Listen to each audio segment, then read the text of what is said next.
খালি পকেট নিয়ে বেরিয়ে তো বললাম, কিন্তু যাবোটা কোথায়? আর সালা আমি বেরোলেই বৃষ্টি, বৃষ্টি আর বৃষ্টি। গুড়ি গুড়ি পায়ে হাঁটছিলাম, কিন্তু ওই যে বৃষ্টি হলো, ওখান থেকেই ম্যাডামের উদয়। কিন্তু ভাই খালি পকেট নিয়ে যাচ্ছিটা কোথায়?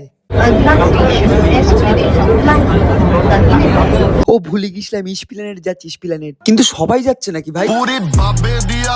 তারপর অনেক যুদ্ধ করে নেমে গেছি, নেমে একটু লেবু আর সোডার জল খেয়ে নিলাম, খেয়ে আবার হাঁটতে লাগলাম, সেই মজা। কিন্তু এত ভিড় কেন ভাই? এখানে কি ফ্রিতে জামা কাপড় দিচ্ছে নাকি? কিন্তু ম্যাডামকে এর মধ্যে জামা কাপড় কিনতে হবে, যতই হোক মেয়ে বলে কথা না। সকাল থেকে খালি পকেটে কি করলাম জানি না, সন্ধে হয়ে এত লাইন কেন? খিচুড়ি দেবে নাকি?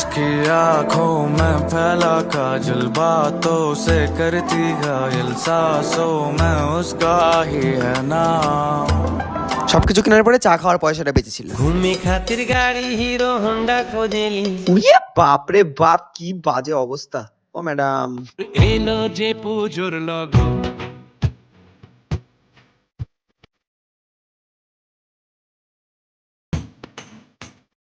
এই শর্ট শর্ট শর্ট, এখান থেকে শর্ট।